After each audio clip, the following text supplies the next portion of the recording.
you ready to go? Yes, I'm gonna do that right now. All right, ladies and gentlemen, welcome back to your favorite podcast. You know the name. Whoa, whoa, whoa! Yeah, yeah, yeah! Riffin With Griffin! All right, this is the singing mic, Jamie. I always offer it to the guests. Let me see what you got.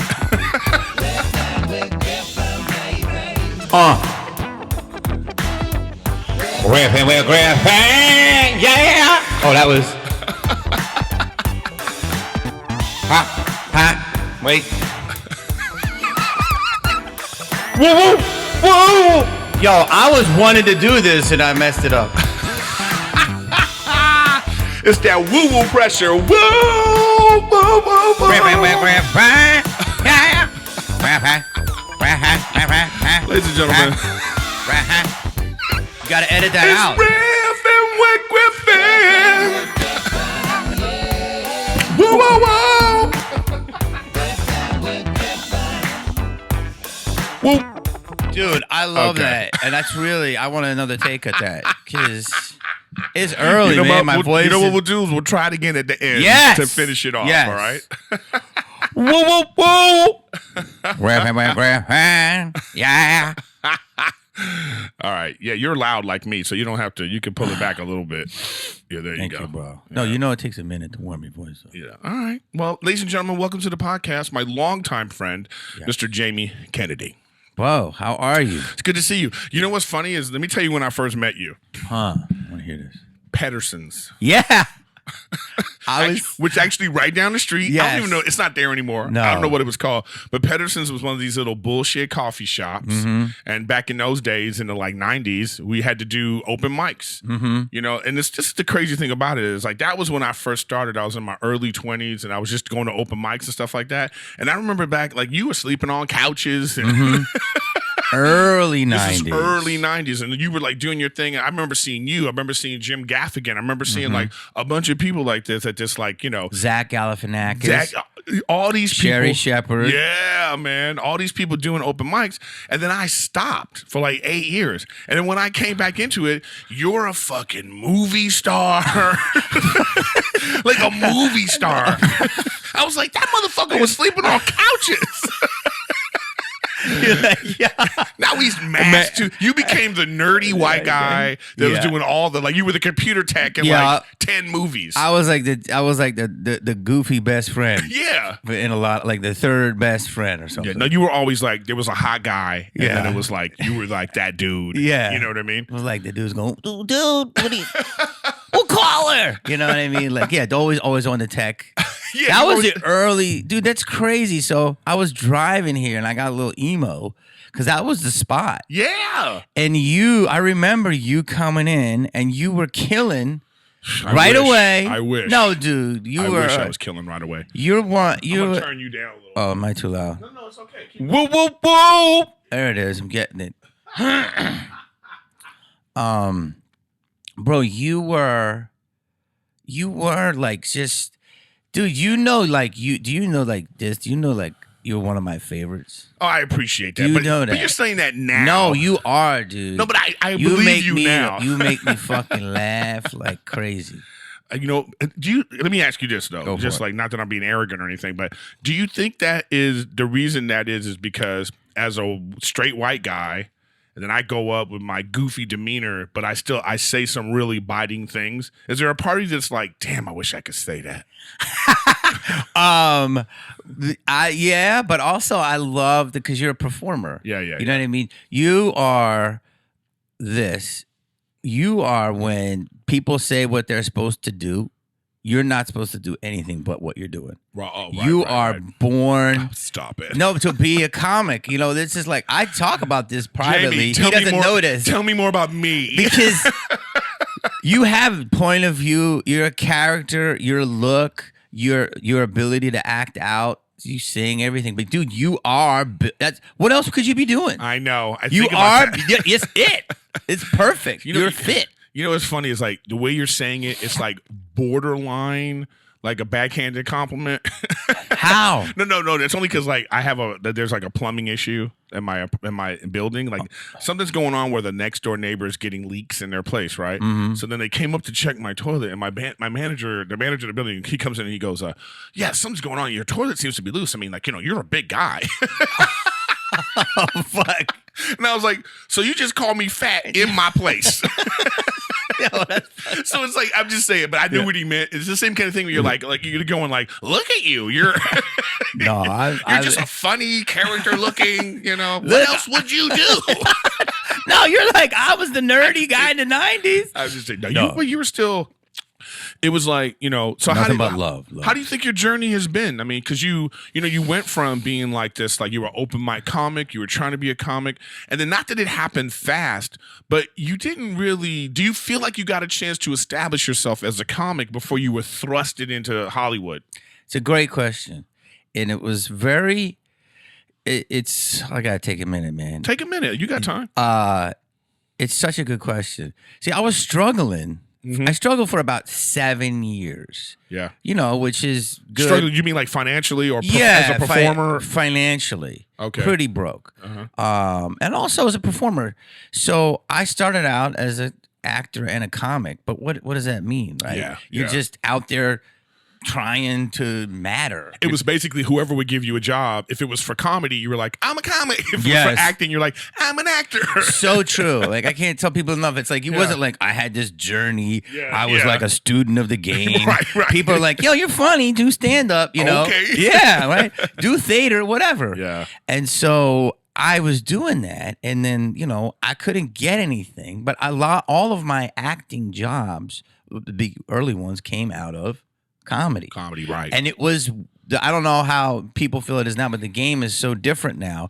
But you would do comedy because, hey, man, that's a good showcase. Yeah. People will notice you, right? You can act, you can dance, whatever. You do characters. And those were back in the day when we were doing like live sketch shows. Totally. Yeah. Totally. Like the internet has removed that. Yes. Like the internet is like, people don't go, hey, let's start a sketch group. And I was in a sketch group called the Suckling Pigs.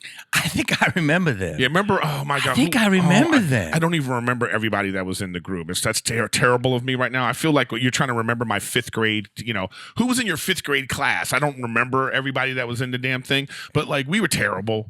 You know what I mean? Yeah. But we did like we found little theaters in Hollywood, like 14-seater, and we would do shows. And it was like, but nobody does that anymore because now it's all about getting people together. Okay, who's gonna film? Let's get the lights. Let's get a sound guy. Everything's about putting shit on YouTube. Yeah. It's. Oh, I keep going with that question. It's like, yeah, keep going. I'm sorry. I was, a lot of my jobs came out of the Laugh Factory.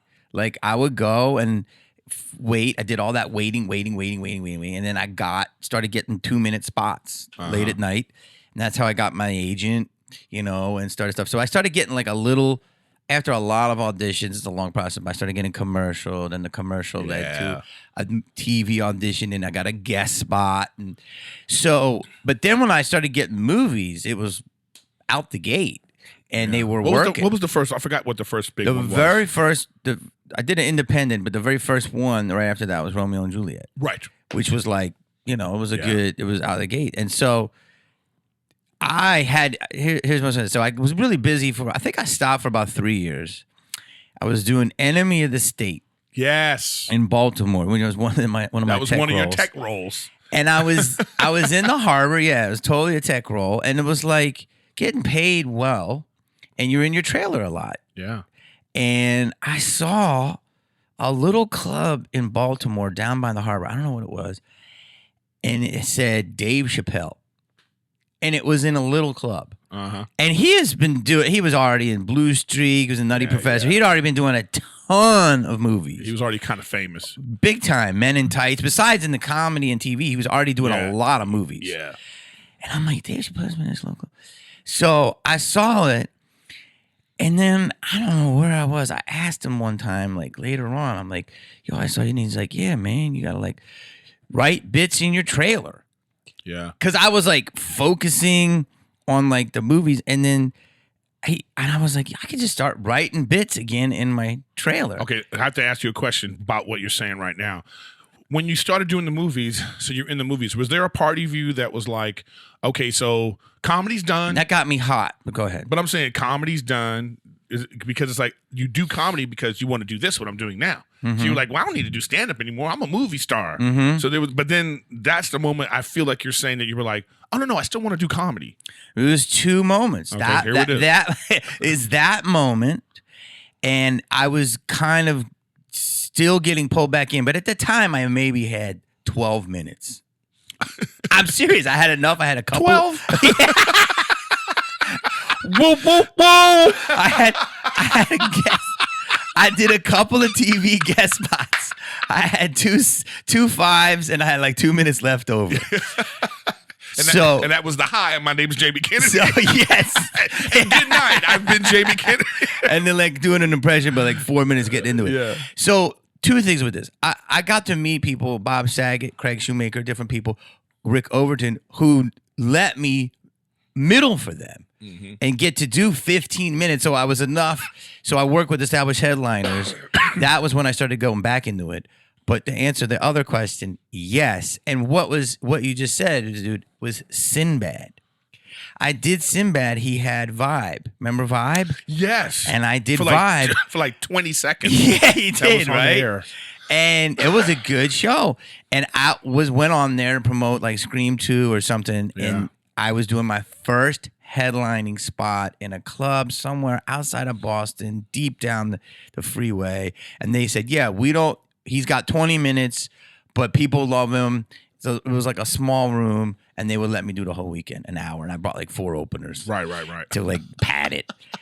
And I promoted it. And it's Sinbad's like, you're doing stand-up. And he's like, that is so cool, because he said the same thing. Yeah. About, yes, I had that whole thing of, yo, I did this. It was this. Blow up in stand-up, get a TV show, become a movie star, sit back. Yeah. Now, some of the biggest stars in the world, Kevin Hart, he'll do a movie and he'll do a guest spot. He'll do a YouTube show at 2:00. Yeah. At 3:00, he's done 4 more episodes or something. Yeah. At 4:00, if he does something else, it's like he's an anomaly. But you got to do everything. It's right. Yeah. It used to be. Now it's everywhere. Yeah. Also, too, it's like some of the biggest stars we know personally don't even do like 3 of those things, right? But they're, it's like Rogan, his podcast is so large, like if he didn't want to do anything else, he don't have to. Yeah. There's so many people like that now. Like Chris D'Elia is so big now with his podcast and everything and traveling around. He's in Carnegie Hall. Yeah. You know what I mean? But he still finds time to like do some movies. But for some, it's funny how Hollywood now is a pay cut. Isn't it ridiculous? Like it's like I'm not doing stand up right because I still use stand up to pay bills. And these guys are like, stand up is like, they go, hey, you want to do a TV show? And these guys are like, I know. How much? So well, it's I say this now. The money is different, but it's real. Yeah. So imagine this. So coming up, what you said, everything you're saying is we would do that to get what I call the institutional money. Yeah. So you would get it. My, Scream, was, I made scale plus 10. Right. Scream 2, significantly more. Yeah. But now I say you get what you earn. Because I could go to a college and make a lot of money, but now college is, kind of dried up. But now because people can do their followings, their fans are real to see them. Yeah. And there is no like bullshit like, you might get a flat fee and you might deliver, you might not. Now everyone you mentioned is beyond, have such a rabid fan base. Yeah, it's great. It's awesome. Yeah. But it's like, but I'm just, the reason why I'm bringing it up is like, this is different from when we started. I'm just thinking about how it was. Like, it was so, how else? Because I want to keep, it's so different. Yeah, isn't it amazingly different? It's so different. It's cool that because how it was and how it is. Well, it was weird for me because like I stopped, and so then stopping at that era. I know you did, and I don't know if you want to talk about it because I know you. I've talked about it so many times. And then starting back up, as an older person at 30, starting back up, it was like, now I'm like, I know what to do. I got to go to the open mics. I got to I have to, build up my reputation with the comics. I have to cultivate relationships. It was just like, I just was more savvy. The biggest thing people don't realize to do, if I had to give anybody advice, is when I say the words cultivate relationships, it means like a plant, you have to water it and you're not going to see growth right away. Yeah. It's going to take time. Because so many people are like, what can you do for me? And even if the thought process is even if I see you and I'm like, oh man, Jamie Kennedy, all right, let me see. I want to get to know that guy. Because of whatever my intentions are, I know that I need to go about that in an authentic, genuine way. Mm-hmm. So my thing might be like, yo, what's up? And we start talk one time at the club. Next time I see him, I'll be like, hey man, it was good talking to you again. And boom, boom. And then it's like, hey, why don't we go get some and to me, it's like, you got to take your time and actually build a connection with somebody. Next thing you know, you have a friend that you didn't even realize you had. Yeah. Or you are coming at somebody in a genuine way that they're going to be like, all right, I know where you're coming from. I respect what your hustle or whatever it is like that. Because so many people now, they just want to they hit you on a DM and they think you're coming to my wedding or something. Dude, I want to ask you, how much do you feel the business has changed in the sense of it's much more of a community now? Do you think it's a community? Big time. How so? I would walk. This is me though. I have such respect for the game and people. I would walk in the Improv in the early 90s and I would see Seinfeld and I would go to the corner and look at the wall. I never went near anybody. Yeah. You would see Seinfeld, you'd see Sandler, you'd see Bruce Vine, you'd see, Shawn Wayans, you'd see Unknowns, you'd see me, you'd see, June Melby, everybody, different people trying to get in. And I felt like there were not imposed, but just hierarchies that people, this is headliners, this is middles, that's famous, these TV. But now everybody, because of social media, connects. People hit me up that are open micers, people hit me up that I'm fans of, people I don't know that me, don't know. So we're much more accessible. It's more, to the podcast. You get big, little, don't you think? People are chiller now. It's like, there's always been enough room to eat. But it was harder because everyone's auditioning for that one spot. I know. And there's 10 people on the 3 networks. Yeah, it was. I would me, Gary Owen. I remember I would do all these showcases. Remember back then? I know. Tons of showcases. Sherry Shepard. We would all, okay, who's going to get a development deal? So. And those are gone. They don't do that anymore. No, but everybody was cool, but it was definitely I get my good 5. Well, I think if we're going to tell that, we could have a social media discussion for sure. I think social media. But I think it's more of a community. You tell me. No, but I think that you're. Okay, because first of all, in terms of you being one away from your fans, I think it's kind of cool how people just can directly hit you up and be like, yes, hey man, it's good and bad. Yes, you know what I mean? It's, yes, I met my girlfriend on Instagram. You know what I mean? And it was just one of those things where she's a fan of I'm Dying Up Here. She slid in. She slid into DMs, But no, because she didn't message me first. She did it slick, So she friended me and liked 3 of my pictures. Okay. And when you're hot like she is, that's a slide into DM. Yes. Yeah. You know what I mean? Especially for somebody like me, if you're so then I was like, when I see that, I'm like, what up, girl? She gave you a poke. Yeah, you just said hit me up. Yeah, right. That was the translation of it that. It was on. So she liked the picture of you and your dog, and you're like, oh damn. Yeah, this chick trying to get it. It's on. At the same time, though, it's it's so funny that's such a male mentality. Yeah. It's I think the Me Too movement has made me like, let me take a step back. Just because a girl says, just because a girl likes your picture, men translate that as, you want me to eat your pussy? Yeah, I know. And it's no, it doesn't mean that. You're at Starbucks. You know what kind of scone it is? She told me to scone, man. That's anal. Right. It's whoa. Easy. The male translation is weird in our heads. So we've had to take a little step back and reevaluate how creepy we've been.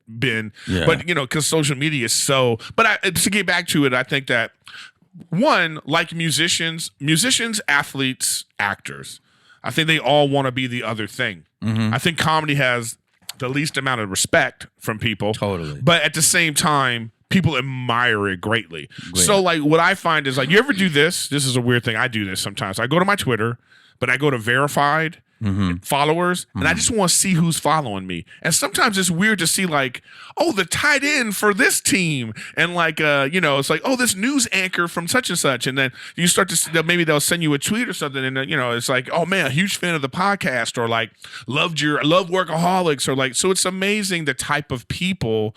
That's what the internet has done, you know. And so now with the comedy community, very much so, like we're able to like, hey, what's up, Chris Rock? You know, what's up, whoever? Yeah. You know what I mean? Like I remember. I wouldn't shoot you get one shot with Chris Rock. That's a shoot your shot. Dude, I'm telling you, I talked about this already because I had his brother on, I had Tony Rock on. But like one day it was Chris Rock's birthday, and I went to his Instagram because I was going to just put happy birthday, whatever. And he was following me and I wasn't following him. And I was like, oh shit. This is how we do, woo, woo, woo. Dude. You're going to be ready for the woo later. So then I was like, I followed him. And then I just like, sent him a message, happy birthday. Thanks, man. And I was like, oh shit, this is so different. Like, it's so different incredible. And comfortable to be like, well, he gave me a great compliment one day at the Comedy Store. I just got off stage and he came walking out the OR and he came right to me like, you was funny. He started talking to me. And I was just like, I'm having a conversation with this dude who is like one of my idols. You know, it's really hard. Like, Eddie Murphy's coming back to the Comedy Store. I just Have you seen him? No, I just want to see him walking around the hallways. Like Chris Rock now, he'll just be in the hallway. You know what I mean? Like the other day, Seinfeld was there with Sebastian, and they're just talking with Neil Brennan in the hallway, and people are just walking by. You know what I mean? Nobody rolled up on him. That's the kind of place it is now. It's the kind of place where you're like, you're just walking down the hallway, and it's like, oh look, Seinfeld. You just but even regular people. So I think that to your point, there is more of a.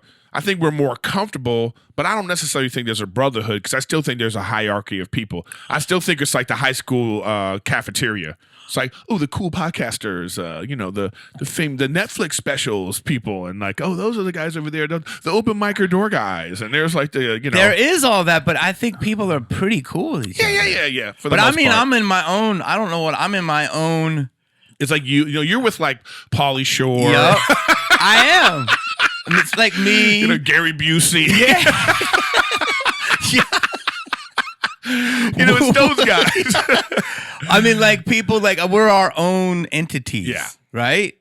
But it is. But everybody's cool with everybody. I think it's good. I'm glad you feel that way. Wow, okay, really. Yeah. I always try to go in and go out. But maybe that's I have like. When I was in high school and I was playing basketball, I'm the kind of guy, I need enemies. You know what I mean? I need enemies. Were you good with The Rock? Yeah, man, I was skinny back then. I was like 170 pounds. I was all league at my high school. In L.A.? Yeah, I went to L.A. So that's really... Yeah, I went to a small school, but I was like really... But it was like basketball. I treated my comedy career like I treated when I was playing basketball. If people told me I couldn't do it, I was going to show you that I could do it. Yeah. So that's just why... That was my mentality for everything. So when I was trying to get into comedy, it was this kind of thing like, come on, man, you think you're that... whatever? And I was like, oh, okay. You don't think I'm funny? All right.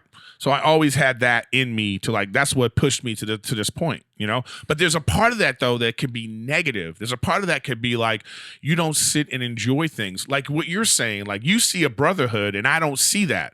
And it's a weird thing, but go on. Well, because I am, like I said, maybe I'm an outside observer or whatever, but I'm probably a thing. When people see me, they go, oh, that's Jamie Kennedy. Like I'm a whatever I am, right? Yeah. And there are it is the New York Yankees every night.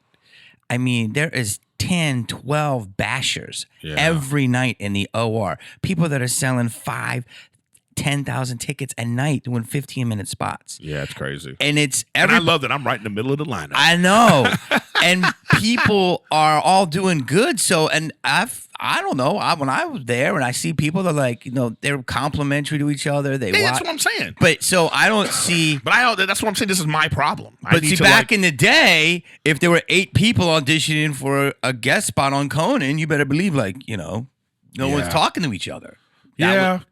But I still think there's a little bit of that. I think there's a little bit of like, this weirdness, But like, I'm noticing like I think the field has been leveled in terms of like popularity and like, you know, why things are funny. Like there's no like deli system anymore where it's like, okay, it's this person's turn.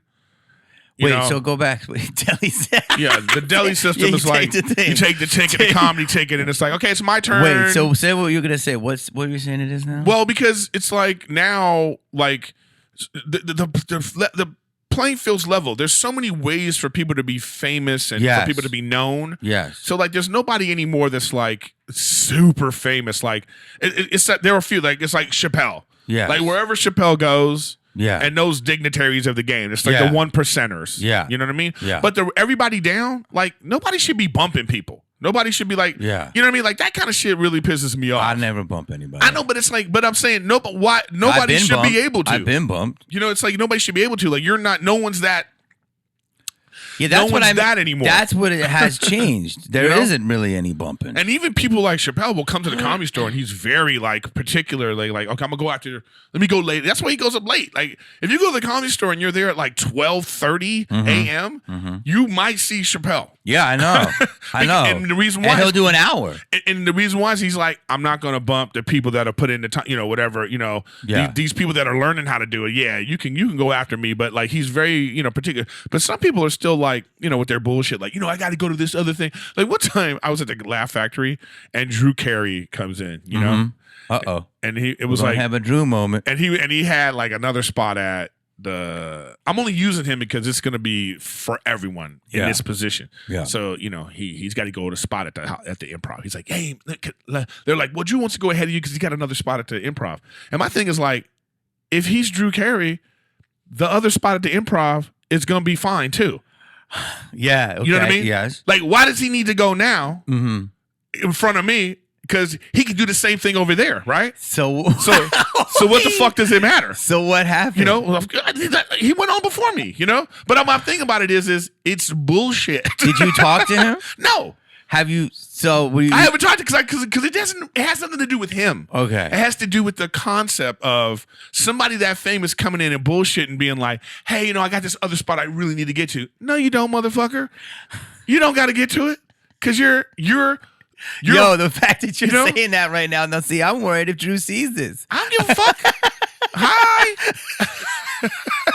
I would if I knew him better, I would tell him the same thing because it has nothing to do with him. But what if he had two spots and then he had his mother's in town? What if he had a personal thing? If he can come into the Laugh Factory at any time and be like, "Can I go up right now?" Then he could do that at this spot that he's supposedly missing. No, I agree with what you're saying. You know what I mean? Yeah. Well, all I'm saying is like the whole concept is bullshit. My thing is like just come in and go, I want. Can I go now? Yeah. I don't need your excuses. I don't need you like, oh, I gotta. No. Just be like, I'm Drew Carey and I want to go next. Yeah. And I'll be that I respect more than giving me the, you know. But yes, that is probably an older school mentality. And that's why I'm like, and this is the reason why I was like, this probably happened to him you know, I get it. This is nothing personal to him. No, yeah. This isn't personal to him. This is about like how the business has changed. Yes. So I feel like now that because I feel like if people did that now, they blog about it. Be like, well, you know, like I know that, but even still, I just don't think people are necessarily doing. There's a few people that are still like popping in. Like Bill Burr pops in all the time. Yeah, but he is one of the. I know that's what I'm saying, but it's one like. Of our dignitaries. But my whole thing is like, you live in L.A. You could call in and be like, you could get on the lineup. It could be, oh, he's coming in. Even if you say you're gonna block off an hour for the guy, 30 minutes, 20 minutes, whatever how much the time is, whoever the person is, Bill Burr, Drew Carey, Eddie Murphy, Dave Chappelle, I don't care who it is, motherfucker, you live in the city. Call the club. Have your assistant call the club. Such and such is going to come in. It's okay if he goes up at 10. Then you tell all the comics who are doing spots all over the city, running around, who got to be on time for shit. They know. All right, this dude's coming in for 40 minutes. Cool. All right, let me give you a counterpoint to that. What happens if you let people bump you? They love you, and then you know they're like, "What's up, Erik?" That doesn't work like that. I know, but you never know. No. But let's let me talk about this. You know what this is like? This is like, and Jay Davis used to do this to me all the time. Or like these people that run shows in the city. Yeah, they would be like, "Oh, Erik, you know, you're closing the show today. I'll be like, what? But it'd be a show that'd be like, Crystalia, Jamie Kennedy, all these people on the show. You know, I'd be like, why am I closing the show? You know, because it's like, he's like, well, it's a compliment. I said, no. The compliment is, when would you like to go up? That's the compliment. You know what I mean? Yeah. So he stopped doing that. Okay. Because closing the show just means like, I'm just a funny guy and I'm a strong comic, so I'm gonna close the show out strong. But the real spots are the ones in the middle where all the like people are with the crowd's hot, and you know what I mean. Yeah, that's the fun. That's when everybody wants to go. All up. That meat's on the bone. Yeah. We're just gnawing it away. Yeah, I get the bone. You come in, like check drop. I gotta try to get that day nothing left on this. But I'm making it is the best a compliment of it. though, because I'm making a broth. I gotta make a broth with it. You know what I mean? I'm just saying, dude. It's a weird mentality of like, I'm just like, just be real about. I'm just that kind of guy. I get it. If you're gonna say to me, hey, I want these more famous guys to go in the middle of the show because the crowd's hot. Yeah. I'm like, say that to me. Yes. I said, you know what I mean? Be transparent. Be transparent because you're being transparent. Yeah. You know what I'm saying? Yeah. So that's all. I feel. You know what? I feel like when people want. They bump. I've been bumped a lot in the last few years. Not a lot, but a good amount. 5 times, 10 times. Uh-huh. I always let it happen because I feel like if I don't allow people, they're gonna be like, "Oh, Jamie Kennedy won that." Do you know what I mean? But that's ridiculous. I know, but I feel like a pleaser. Because what's up with your boundaries? Maybe I got an issue, but I do. That is an issue. I do feel that you're blaming yourself. Not blaming myself, but I just feel like I have to play ball because I get you. Because I am whatever I am, and people just say shit whether they know it or not. You know what I mean? Right. And so I'm not like what? I'm not a human anymore. I'm like bounce. I'm like bounce. Fabric softener. You know what I mean? Like it's there. It does the job. Sometimes it's hot. Sometimes it's cold. You forget about it. Now, do you feel this way because? Do you feel this way because of like you had a rise, you had a hot moment, mm-hmm. and then it's like as all things, things taper off, they go like how they go. Yeah. Now you're in your career, and now you're back to stand up, and so do you feel like you have something to prove still at this point? Big time. Not that I ever left stand up, but you tell me, I didn't start coming back in town again all the time until 2015. That's what I'm saying. You weren't around. But let me ask you a question. Wasn't everybody on the road? No, man. No, this is what I'm saying. You were one of these people that's like, so I see why you felt the way you felt then, because it's like there are people who are like actors. Mm-hmm. There's people who are like actors, people that went on, the people that like used to do stand up or dabbled in stand up, and then they took off on sitcoms and all this kind of stuff. Yeah. And then they're kind of just coming around. Jeff Garland's like that. Mm-hmm. He's now coming around doing stand up, but it's like, you're not part of the brotherhood that, and I'm strictly speaking like the Comedy Store, for instance, because it was a process to get into the Comedy Store, So you had to like get past, then you had to do these belly room spots, then you had to like become a paid regular, and then you're doing OR spots. So there was this like rite of passage that went on for a certain generation of comics. Big time. That like, so when somebody came that was like, oh, the movie star's here, now he wants to do stand up, it's like, who the fuck is this guy trying to come back? You know what I mean? Mm-hmm. So there was a little bit of that, say 10 years ago, 5 to 10 years ago. It's different now because a new person has taken over. Mitzi's dead, and that sort of era of how to do that, it's different now. And there's still a process, but there was a transition to that process. Well, first of all, everybody and their mother's doing comedy. Right. Podcast. Second of all, you know that I did stand up from the get-go. No, I know that, but I know. But how do people don't know everybody's history? We don't carry around a dossier. No, but what I'm saying is to me, I got hot. Then I was on the road forever. Yeah. And I was getting great offers, colleges, clubs. And I still play a lot, almost every other weekend. I know, but that's different. But the clubs in town were showcases. Right? And I feel in 2015, all of a sudden, you'd see an open micer, and then you'd see Chris Rock, and everybody was commingling. You agree? I mean, were the towns packed from 2010 to 2015? Yeah. I would do a spot here at Skylar's show, spot here. people would call me, but I was always on the road or, doing some I know, but that's what I'm saying. So you became, you were a road comic. Yeah. You were. Yeah, that's true. You were a celebrity comic. Yeah, exactly. You know what I mean? Yes. You were a celebrity comic. So that's different. Which was, I know. And you know what's interesting about that? But you have a feeling about it, though. I could tell that you have, there's part of you that was like, hey, motherfuckers, I was sleeping on couches doing open mics at coffee shops. I need you to know. I need you to say that. Yeah, but no, I don't know what people think of me. I know people dig me, but I'm cool. But it's like, I did come up with people like Sherry Shepherd and you. And I remember back in 92 or 93 going to the store, waiting, walking around, and Rogan would come out of the main room. I'd see him in the hallway, probably 94, and Martin Lawrence would be doing a spot and like hosting. So it was, and James Stevens III would be doing an hour. And so I was around all these different times. The place was different then. Yeah. And so when I started, when Melissa McQueen was like, you gotta, people's bookers started calling me and go, yo, you want to do a spot? Want to do a spot? Yeah. And I realized that I have to be in town, because people just don't know where the fuck you've been, even though you're killing it in Iowa. Right. Unless you're on TV. B, you can do a casino show and make, play 800 people, but no one knows where the fuck you're at. And C, just to be part of the community. Yeah. And also D, it is like, I sometimes go up and I'm like, yo, look at this fucking lineup, man. I got to follow this person and that person. I'm like, why do I want to do this when I could just walk out to my fans and get my balls licked? And then I get it. But now I'm glad I'm doing it because it makes me better. It's uncomfortable. It's very humbling. It's uncomfortable.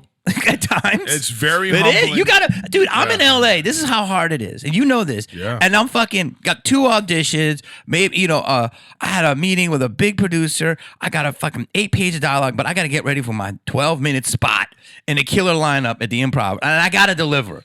It's harder than going on the road. Yeah. But that's why I say that's what keeps you. It is humbling. It keeps you into it. Yeah, it's very humbling. And it's like, I feel like a lot of people are like that. And I have no problem with like this is what you didn't do. What you did wasn't wrong. Yeah. I'm just saying this is the result when it comes to the brotherhood in the city. Yeah. That it's just like when I go to New York, nobody fucking knows me in New York. Mm-hmm. You know what I mean? I'm not in at the Cellar and like these kind of places. I tried to send a lady a message. I've talked with her. She was like, oh, I've been sitting on a table with her with other comics, and she's like, I like you. Give me a message when you're in town. But it never happens. I've been in town. I sent her a message about doing the club in Vegas, and it was like nothing, no response. Mm-hmm. And it's like you think to yourself, what are you talking about? So I can headline every other place in the country. I'm one of the main guys at the Comedy Store. I go up in the main room, the OR. Last night it was Mark Maron, me, Joe Rogan. Wow. Okay, that was the lineup last night. So I'm like, and then you think that I'm not worthy of you. That's how you think about it in your head. You like, oh, I'm not worthy, But that's just what happens. You got to be a part of a brotherhood. Yeah. So if I need to go to New York more if I want to be in New York, I need to like be around the New York comics. I need to be in that New York scene because I'm not famous enough to be like where people see me and go, oh, you're that guy, cool, and you have these friends, go up. So that's all that it is. There's a lot of people like that. Like Joe Coy was like you. He's just out here selling out the Forum. Yeah.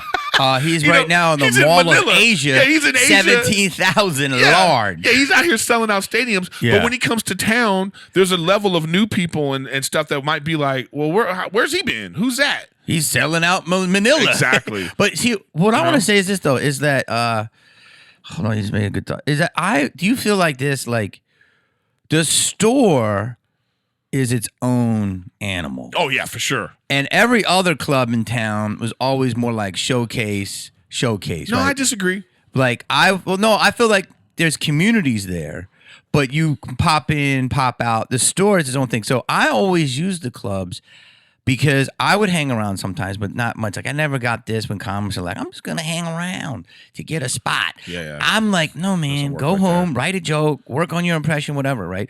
So I never hung anywhere.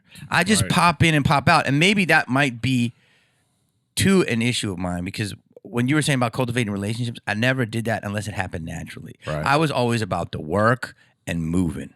Keep moving. But that work process is the same work you have to put into a friendship to make it authentic. I know. But it should happen naturally. You should be sitting at a coffee shop laughing, going to, you know, but it's just, Greenblatt's. But it's just, you know, you go, it's just, when you get older too, you start to go, how many relationships do I need in my life? Oh, yeah. You know, because I'm already watching a TV show. That counts as a relationship, you know? You know what I'm saying? I got it every Wednesday. I got it, you know? Yeah.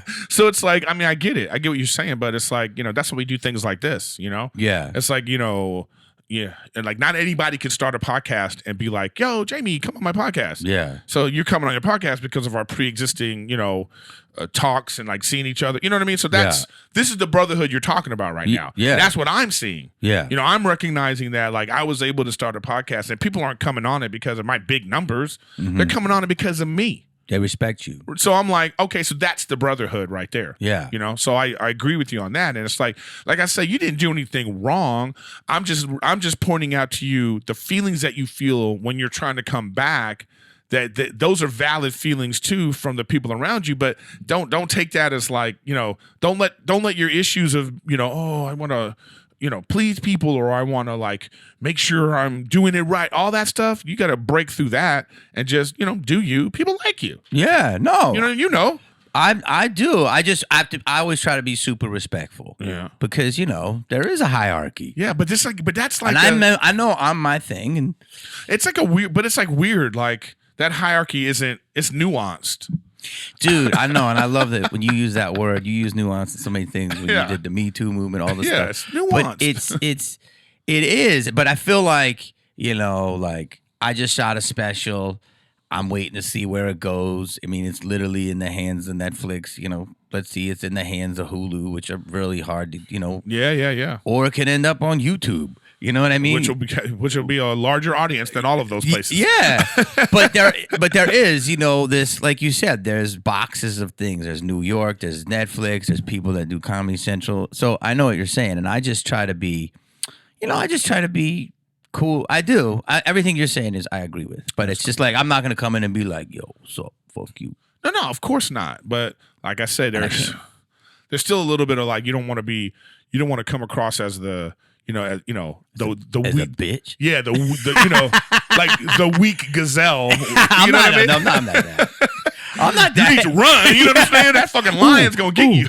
Doorman, you want to bump me? Go ahead. Yeah, exactly. You don't want to be like that because they will talk. They'll be like, man, I bumped Jamie Kennedy. But dude's a bitch, you know. Like one day, I was mad that John Mulaney. Okay, he's you drop names. Man. He's on the lineup. Okay, so it's like I'm supposed to go up. He's going up. Then his manager or agent or something is like, "Yeah, I want him to go up next." You know, and they came to me like, "Oh, Erik," and I was like, "You know what? I was mad about it. I wanted Mulaney to tell me. Yeah, you wanted the fucking comics. Yeah, you just come over to be like, "Yo, man, can I go before you?" Sure. You know, it's 15-minute sets. It's fine.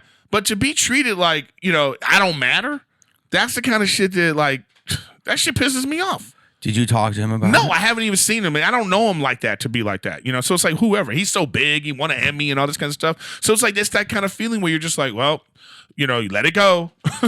You know what I mean? Yeah, you do. I mean, I'm with you. I take things personally. Yeah, I mean, but it might not be personal. Of course, it's not personal. Yeah, but I know it's not personal, but it still happened. Yeah. Look, if I step on your foot by accident, I still should apologize. Yeah, 100%. Yeah. You know what I mean? Yeah. Shit hurt.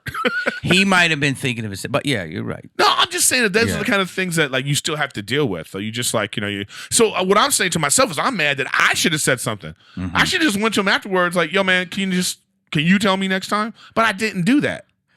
You know? What happens if that you did that? And what if that was awkward? It would have been awkward. Yeah. Who cares? You know what I mean? It's like awkward, like, you know, yeah, man, you know, this is how the lineup works, you know? Yeah. You know, I know that. Well, what if I know that you know, but it's like I would have appreciated. But see, that's just what I'm saying is I feel that you're being like, I'd rather not be confrontational by any. I am, but it's like pick your battles. John Mulaney. Hey, did I go up to him? No. Pick your battles. You're doing it now though on the internet. So this is not. No, I'm just saying I'm retelling. We're talking about right now about when you have issues, like how you confront things, how you and I'm just pointing out that like, you know, that's a moment that it was like, should I have confronted? Should I not have? You know, it was like, I felt this way. Was I taking it too personal? It was like, I'm just analyzing the situation of like, you know, what do you do in certain situations? And it's like, you're sitting there and you're just like, what do you do? See, here, the thing is, it bumped you once. Listen, that guy's got a lot going on right now. It ain't about no, I know. the bump. Okay, it's not about the bump. It's a process. Yeah, it is the process. It is the process. You know what I mean? Like, it's one thing for somebody to, I don't care how big they are. I don't care how big they are. It's like, especially if you're on the lineup. You're just one in the lineup. You're on. It's not like he walked in the room with his agent and they said, "Yo, we want to put this dude up next." Oh, I thought there was that. No, motherfucker. Oh. He was on the lineup. It said Erik Griffin, John Mulaney. It wasn't a please allow. No. Oh. He was on the lineup already. So he went from here to, okay. Yeah, that's what I'm saying. I just go, why? Just only because his agent didn't want to sit around for one more comic? You know what I mean? It's that kind of feeling. You get what I'm saying? Yes, then he should have said something to you. It ain't even about him. No. This ain't even like, if you're taking this as like I'm doing it. No, it ain't about him. It's about like this whole process. Yeah. You know, and it just made me feel a certain way where I'm like, damn, who's this agent that he just, you know what I mean? Like that's what I'm saying is different about the store. That's really, to take you back to that conversation is what I'm talking about. It's like back in the day, there was a thing.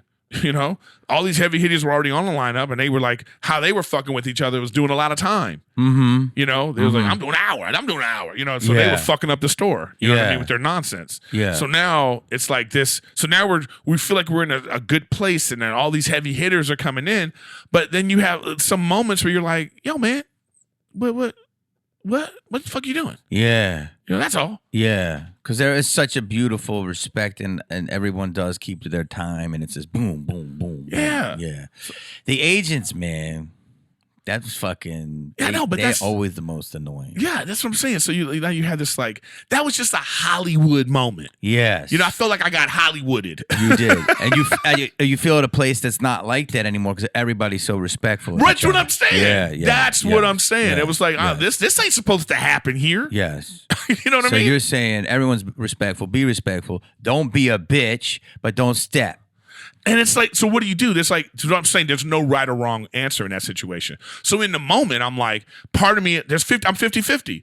The other part of me wanted to be like, you know, hey man, next time can you ask me so it's not like this shit with the agent, you know, or you just do what I did. You just don't do anything. Here's you the sit thing. with it and be like, fuck, look at this shit. Here's what I would say. This is what I would. And by the way, let me just finish one last point. I wasn't even mad at him. Yeah. I was mad at the people at the Comedy Store who were just kind of like, oh, you know, I don't know what's going, you know, like y'all don't respect the process either. You know, so like everybody bitched out. You know what I mean? Like everybody was a bitch in the situation. So I was like, you know what I mean? Even John, because he left it up to the agent.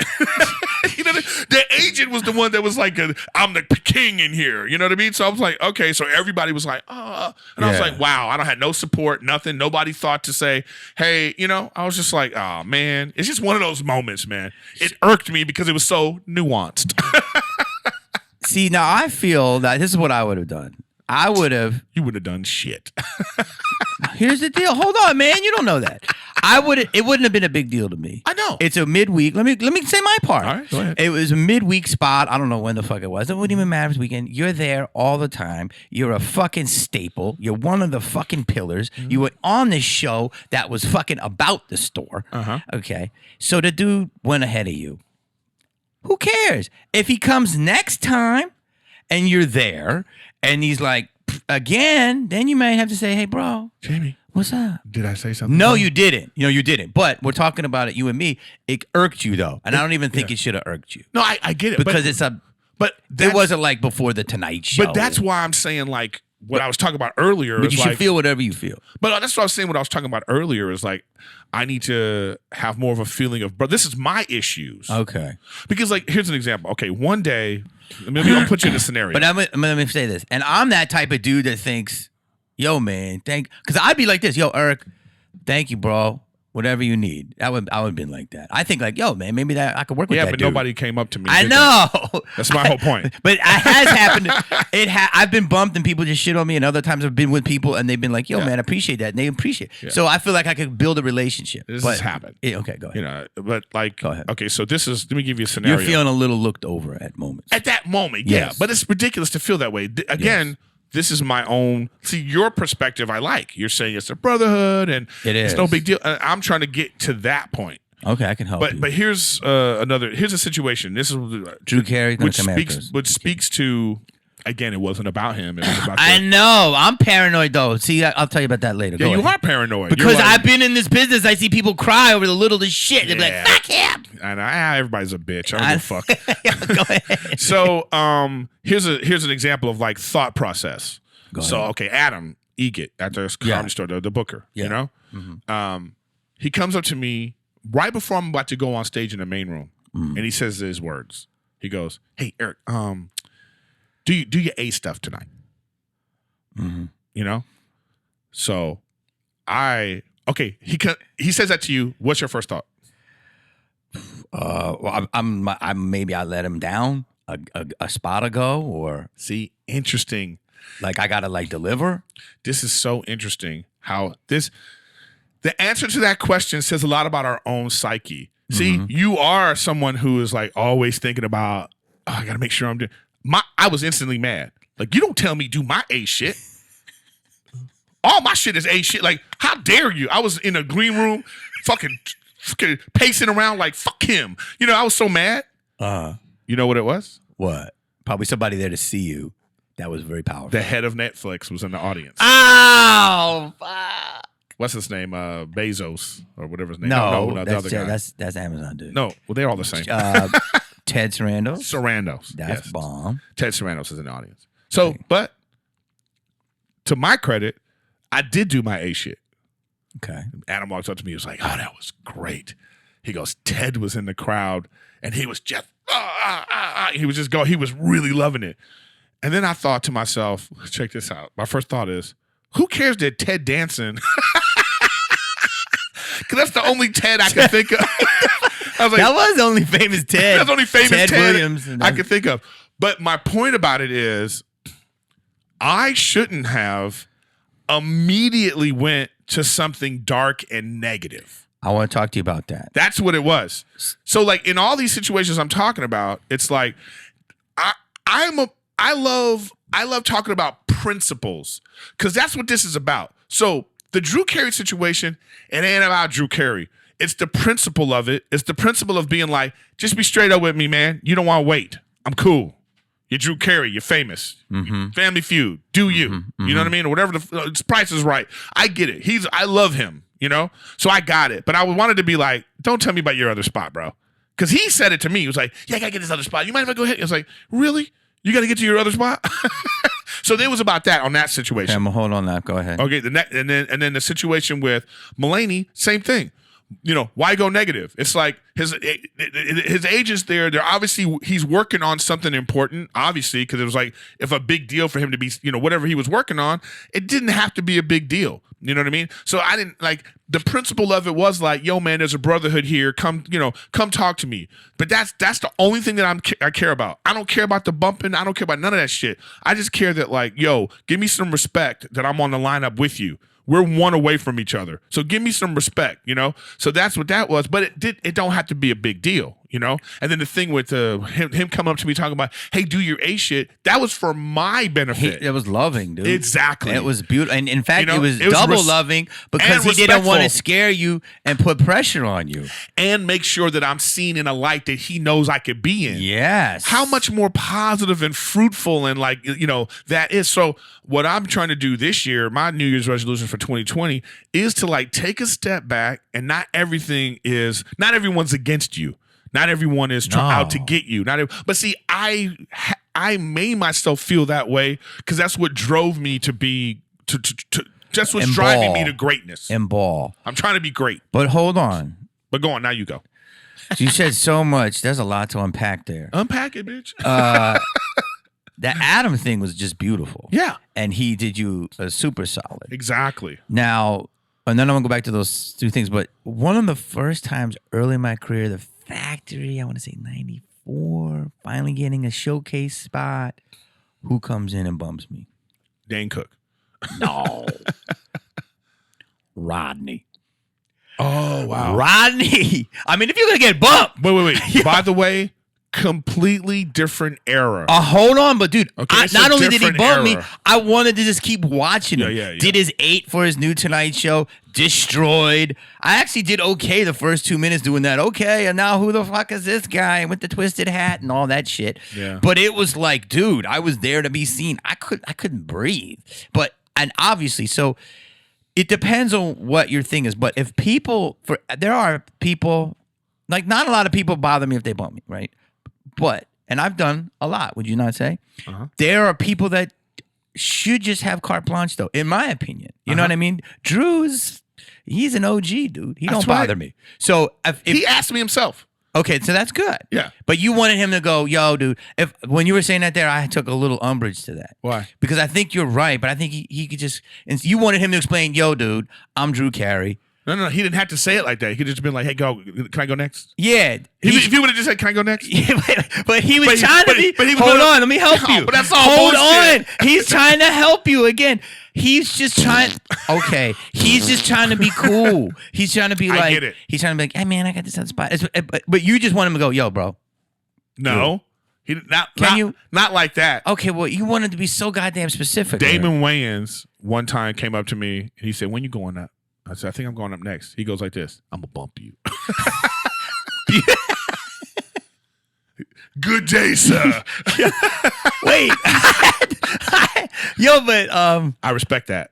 Wait, dude, yeah, but okay, so you didn't like the way he did it, but I there was probably no ill will. There was no ill will, and there's no ill will from me either. I'm just pointing out that. Wait, I got a funny story on that. Was damn it, Jesus God, why am I losing the name? A Living Color. Sean Wayans, Marlon Wayans, one of my favorites. Robert Townsend. Tommy Davidson. No. Why am my brain falling? David Allen Greer. Yeah, David. So David, who shouldn't be done bumping anybody. No. So listen to me. That's my boy. I'm sending him this clip. Fuck you, Allen Greer. We were doing this. You ain't shit. We had a Skylar Stone show. You know how Skylar Stone, 93 people. Love you, Skylar. But and it was like, and David Allen Greer was sitting there talking, and he's like, "Yo, man," he's like doing characters and voices. He's like, "I'm just gonna go up there, just talk a little bit." He's like, "Fuck, I don't want to work that hard." And he's like, "Let me go next." I'm like, "Yeah, go for it." He goes up there.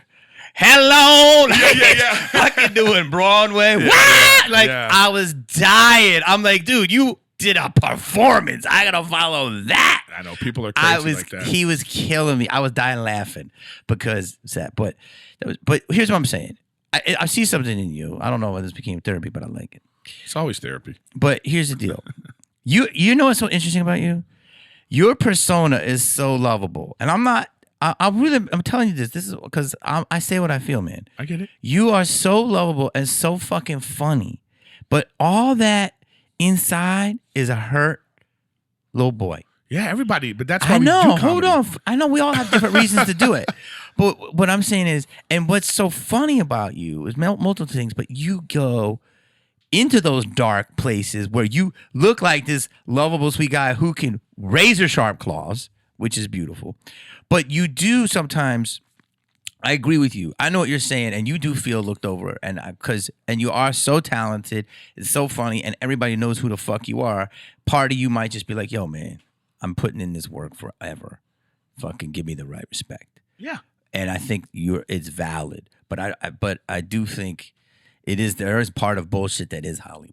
No, I know. And I know we all equal. Yeah. That's what it is. So what I'm saying is like how you deal with that. Yeah, will help your own. I think it's good that you're getting it out. Psyche. You're getting it out and getting the anger out. Yeah. But that's what happened. But see, the thing good is, if you're not. I wouldn't get in everybody's faces unless they're actively disrespecting them, which you're not. I haven't. No, one I time. know. No, I know. This is my platform to just get all these things out and talk about it. Yeah. But it's like, but that's how. Again, when I played basketball, that's how I played basketball. So I was angry. Yeah. So I played angry. So I like doing stand-up angry. I like having like a thing on my shoulder, and I go through the business like that, and it's not always good.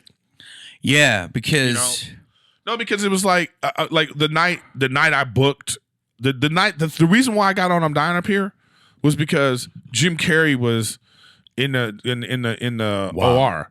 With the whole producers, right? But anyway, you know he was there? I'm about to go on stage, and Adam Egan goes, "Hey, Jim Carrey's here."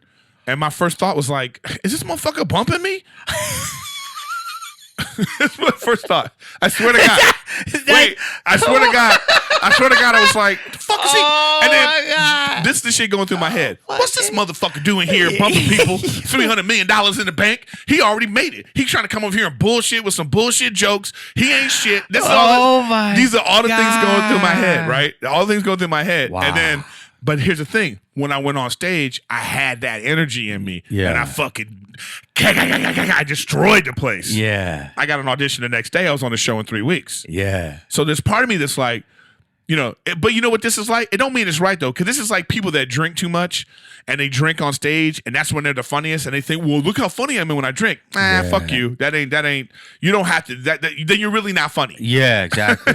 You know what I mean? Yeah. So that's something that I'm trying to like. These are moments I'm thinking about. It's really all like, it is sort of therapeutic. It's because like I'm saying, I know it may come across like, oh, I'm talking about these things to talk shit about those people. No, I'm talking shit about me. I'm talking shit about this is what was going on in that moment. And then like you get yourself in a situation where you don't even know how to react or how to deal with it. Yeah. So like that is one of the fucking, that is so funny. The easiest way to deal with it is the way like I deal with it on my own. I carry the anger with me and I just go deal with it. Like when Adam told me that, when he was like, do your A stuff. Yeah. Like I knew not to in that moment be like, fuck you talking about, do my A stuff. Yeah. What's your problem? I didn't do that. Yeah. I had it in me. I walked away and did it. That's what I'm saying. Yeah. So like for instance with Mulaney, it was the same. It was like the same kind of thing. It was like all this shit is going on, and the people in the OR, they're going like, well, I don't know, and then everybody's like, sorry, buddy, that kind of thing, and I'm like, nobody. So I was mad about the process and how it going on, but I didn't act on it. Yeah. You know what I mean? Yeah. No. It's like I just went up and did my thing. You ate it. Yeah. I just went up and I ate it, and then I went on stage and did my thing. It's like because my thing I'm mad about with the agent, like, you would have been entertained. You should have saw me.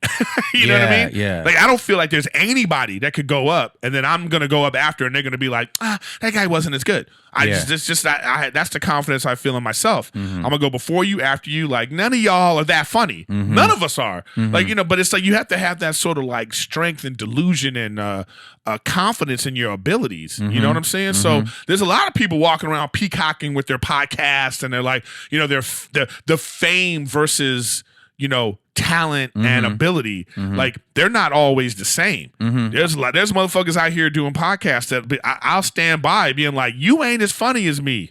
Sorry. You know what I mean? So, but that don't mean anything.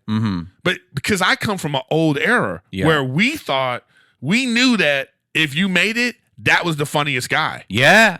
Right? That's the era we came from. Yes. So we came from an era where there was no skipping the line. There was no skipping the line. The people that were eating were people that were funny and put in the time. Those days are gone. But are they? I'm saying you're right. Because cream rises. No, let me rephrase. Yes, the cream will rise to the top. But what the problem is, when you get up there, there's a lot of trash. There's some spoiled milk. There's like, you're like, oh shit, there's like rapper and shit, So I agree. Oh. I think that like, you'll make your way through with talent but I'm just saying it's like we could see, because of social media, because of all the networks, because of entertainment is so visible, we could see everyone.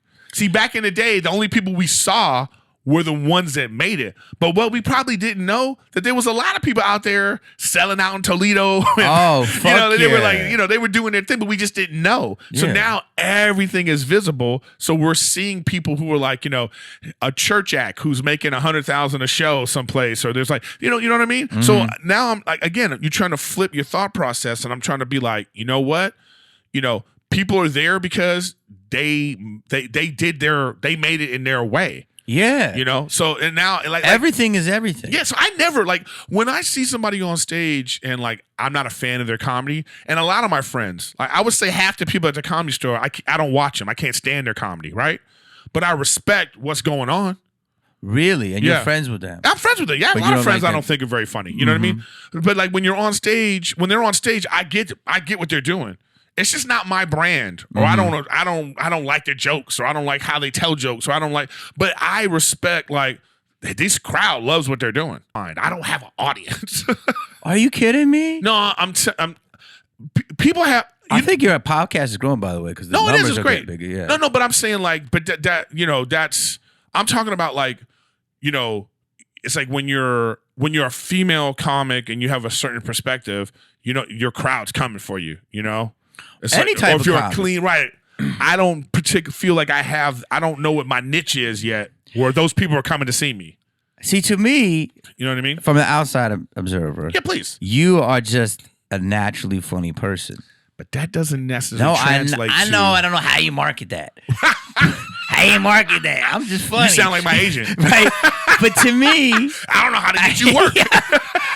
But to me, it's just, if you put you in a room, you put you on a stage, you put you on a set, you're gonna murder. I'm gonna tell you one of my problems, and I'm working on it now. I'm just trying to get more health. I'm trying to be healthier. Healthy physically? Yeah. Okay. Because I'm the type of fat that's. This is some real shit. Hear me.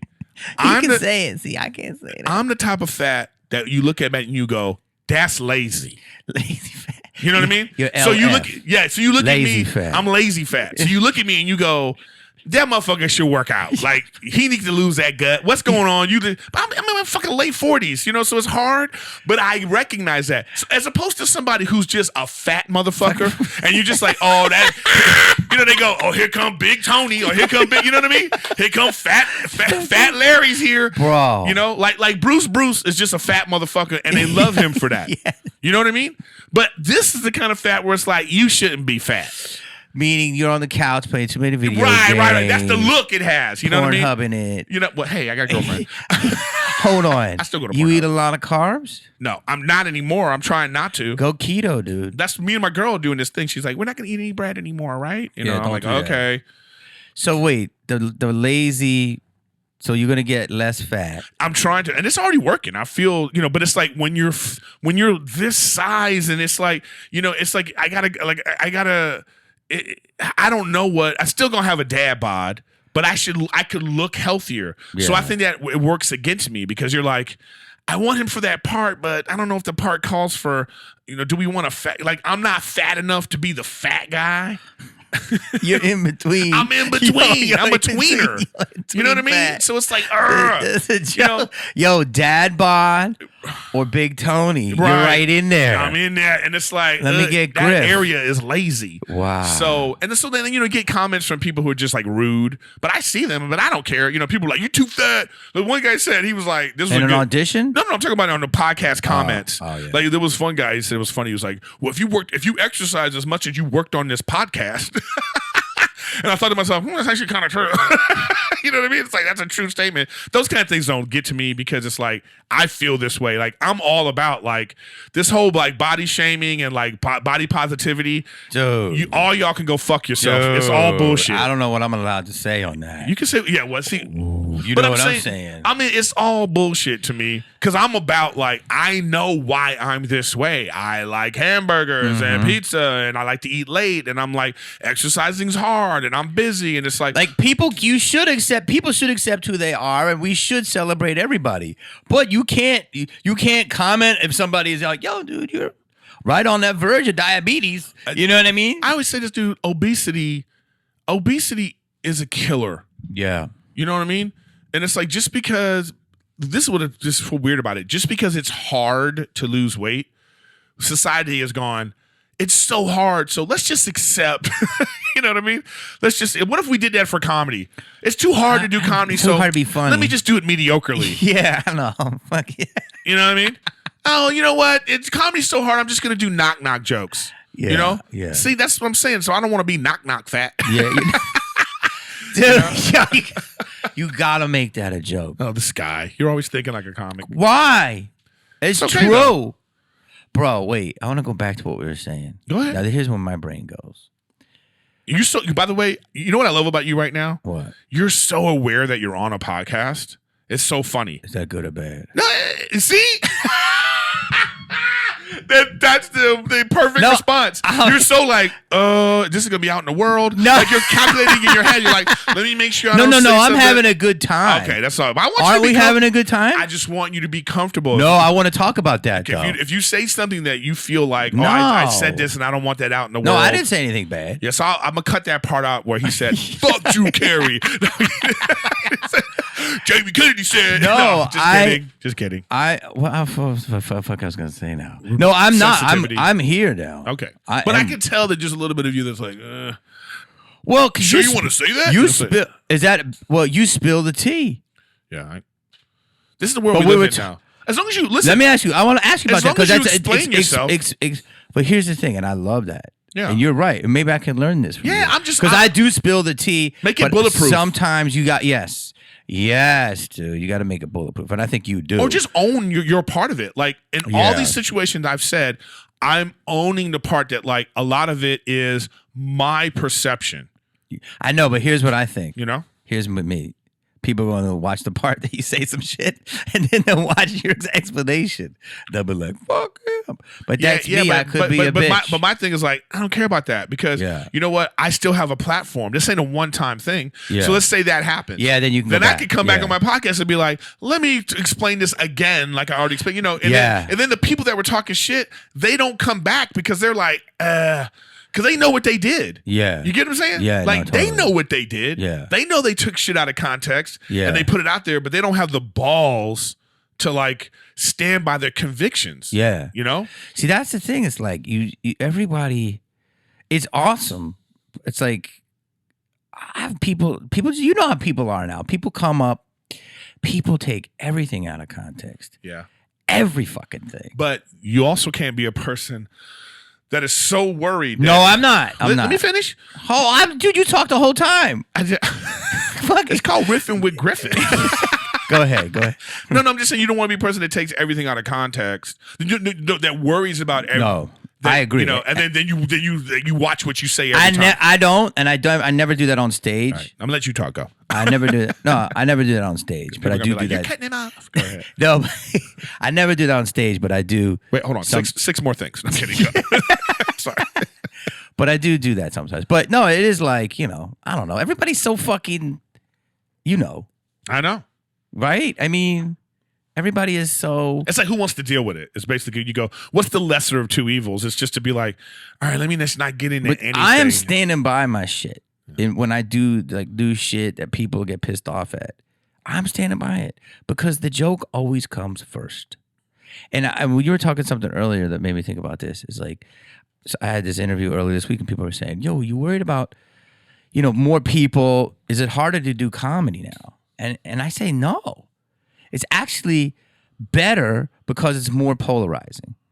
Because there's more people going against it, saying you can't say this, right? Those people were always there. Yeah. We just never heard their voices because they didn't have the ability to tweet, Facebook, and Instagram. They were always out there in the weeds. Now we can hear them, but they're being so annoying to the true comedy fan that the true comedy fan is like, fuck yeah, say it. So it's even more voracious, don't you feel? I agree too, but it also makes it, we have to be more thoughtful. I think that this culture is making like comics shine. The cream is going to start to rise because you have to make sure that, like this, I'm stealing this from Ricky Gervais because he said the jokes have to be bulletproof. Yeah. Oh God, that was beautiful. And I it sure was. Like I was so so beautiful. I was so glad I just wanted, but by the way, face of billionaires. By the way, 2 years ago, I was talking about how you shouldn't protest at award shows on my special, but just saying. Rewind that. You know what I mean? Let me rewind that. Yeah. You know what I mean? So it's like great minds. Yeah, of course. See what I do? You go to the dark place, and I'm like, no. I'm just saying. It's like no matter like we all got it. How it works in Hollywood is whoever the loudest, most famous voice is going to be the one that people are going to be like, oh my God, this is great. Yeah. You know what I mean? Like nobody else can talk about Hot Pockets but Jim Gaffigan. I got a couple of Hot Pocket jokes. You know what I mean? So it's like, it's that kind of thing. So it's like, you know, Yeah. but I mean, I'm like, I totally, that's why I loved what he was saying. Yeah. I just like right into these people's faces. Like, but it wasn't even just to them. Those people know who they are. Yeah. The billionaire corporations, they know who they are, and they don't care because they got billions of dollars. It's these stupid liberal elite Hollywood who think they can like speak for us, who he put in their fucking place. In a beautiful way. Hilarious way. Yeah. And fucking they couldn't even get it because he was fucking levels ahead. Oh, it was just layered upon layered upon layer. It's like if you're, because he basically said, if you're on an Apple show, shut your fucking mouth. Because you're contributing to oppression. Yes. If you're doing a tweet how to not oppress people, you're tweeting from a device that oppresses. Yeah, so it's like, get out of my face, you know? So I thought that was great. He did it. It was beyond. I mean, I watched it 10 times. Yeah, I know, dude. I've watched it a few times too, just to be like, oh man, to have the like. But he said most of you have less schooling than Greta fucking Thunberg. Yeah. I was like, I know, dude. You saw Tom Hanks with his smug face, dude. like, Tom Hanks, who's one of our great, I know, but he was hilarious. He was like, oh no. Well, I mean, look, man. Tom Hanks is one of the goats, and it's like it was interesting because he is a funny fucking guy. He came up as one of the funniest people. But it's interesting that I don't know, was that the face of playing ball, or was he offended? Well, I think that was the face of, I think like, he's gonna play ball. I know, but I think that was like, that's when you feel me here. That's why I can't go off all the time. Because I'm like in Hollywood, but I don't know what it's like. This is taking over Hollywood, which I love. Yeah. Does that make sense? Yeah. It's like people are tired. People are tired of the fucking bullshit, and I don't want to hear that shit on your fucking speech. But he said it was perfect. I'm not going to listen to you. If I'm not going to listen to my congressman, I'm not going to listen to somebody in SAG. Yeah, but I think that there was like, and there was a shift. I almost felt like a comedy.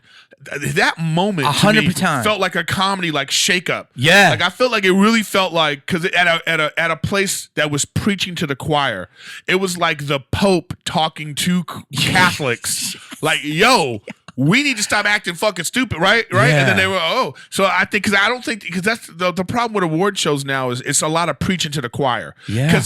Because conservative people don't watch them anymore. No. Because it's a bunch of liberals bloviating about, what's wrong with the world and their Bentleys. And the president. And then like the people that are watching, they're like, conservative Christians in the middle of America are like, hey, we like movies too.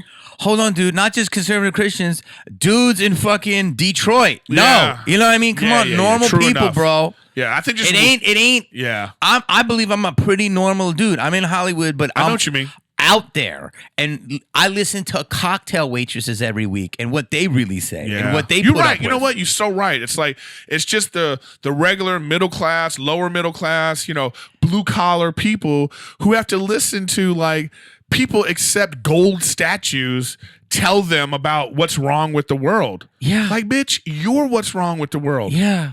Because you're fucking not in touch with the fucking world. Exactly. And it's like Ricky Gervais said he had to be the bloke that shouldn't be there that got the microphone. And that's exactly what he did. But again, to reiterate, it was one of the most bulletproof moments. Yeah. Like there's like if you're someone who doesn't like him, what can you say?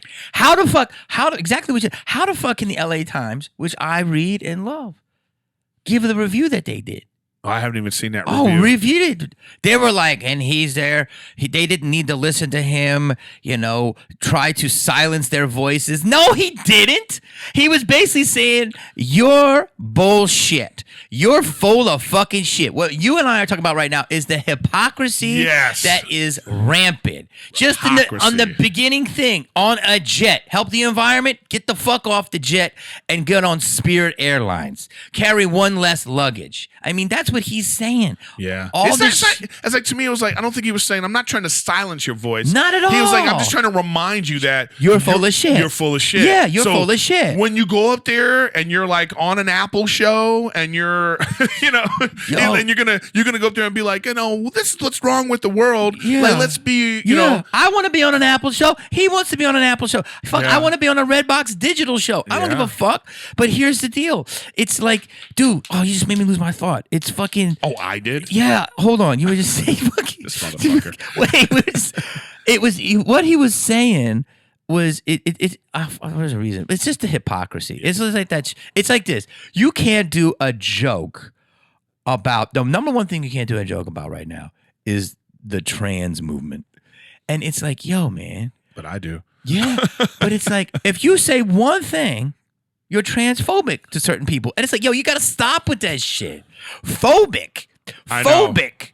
Let me tell you what phobic is. Phobic is like being like, right? You can't stand next to the person. You know how many transsexuals we work with, transvestites? Fuck, the Comedy Store has had a world famous, I want to say transvestite, been there since before I started. Yeah. I mean, I grew up in Philly, tons of trans people of all different, and it's like don't be so comedy phobic. Yeah, that's what I say. I have a thing, joke phobic, right? Phobic. Somebody said humor phobic. Yeah, man. It's like don't be so humor phobic. That should be a thing. Yeah, right. It's like, dude. So that's the thing. It's like that's what gets me a little weird. Like don't use that racism, but sexism, and I mean. But by the way, because of that feeling that you feel right now, know what it is. Because of you having that feeling right now. I got all like that. I know, but that's what makes us more thoughtful about our jokes. Yeah, no, you got to be more bulletproof. That's what makes us more bulletproof. Yeah, we have to try to get there. So that's why I appreciate it all. Yeah. So I'm not like to me when people say like this, like the younger generation is sensitive, I don't think they're sensitive. I just think they're ill-informed. I think that they don't read. They don't. They everything's black and white. For like, the woke cultures, things are black and white because they don't know that there's a nuance. They're just not informed enough about either side. That's when people are sensitive because they just have a very narrow-minded view of things, and then they speak out loud about things that they're just really not informed about. Hold on, though. I got a good counterpoint to that. Mm-hmm. I actually think they are very informed because everything is everything, and this is my boyfriend who recognizes himself as a girl, but he's non-binary, and so I believe they're actually trying to let everybody have a voice, but what they're saying is, how dare you question my voice? Does that make sense? Yeah, but that's people that are, again. But my thing is like everybody gets fucked with on the subway. I know, but that's why I'm saying, if you're just informed about your point, you are ill-informed. Yeah.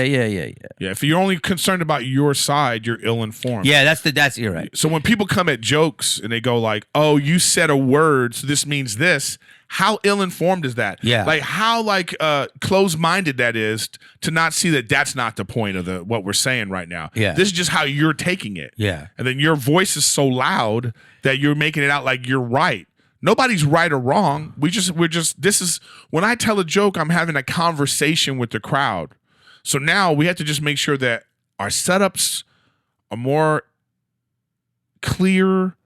The point is more clear. That's what's beauty of a podcast. Yeah. So I could, if I say something about someone, you clearly shit on Drew Carey. I cut your part out. I'm just gonna do a fake cut. This is gonna be a bit. What happened there? Well, that's when he started talking shit. No, but I clearly feel like I clearly defined what I'm talking about. How I feel, my wrong. But that's how you get to it. Like we got to it together too by me saying I had a problem with this, and then in our conversation, I'm like, well, you know what? Well, maybe I'm overreacting. How would I?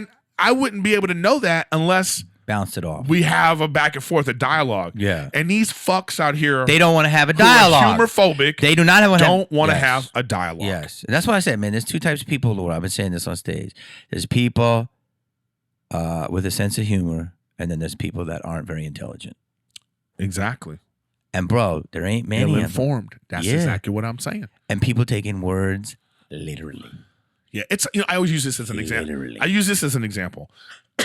If I'm on the freeway, you're in the car with me, and it's jam-packed, and I say to you, man, there better be a severed head up here.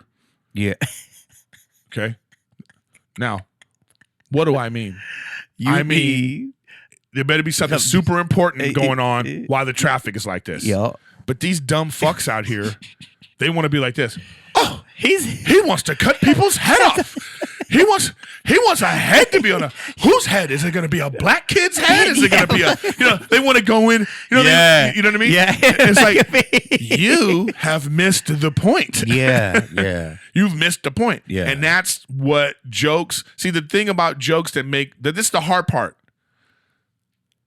The unsaid words in the jokes are oftentimes what make them really funny. Yeah. But it's called subtext. Subtext. Yeah. But what we have to do now when subtext is taken out, then it's just like, oh man. Like, I want your brains to fire. I want your neurons to like think and fill in the gaps. Yeah. But so we have to find more thoughtful ways, more like just being more clear. And that's the fun part about it. It's been fun to try to be able to take on certain subjects. Yeah. That's it for us, huh? I don't know. You know what? I like that.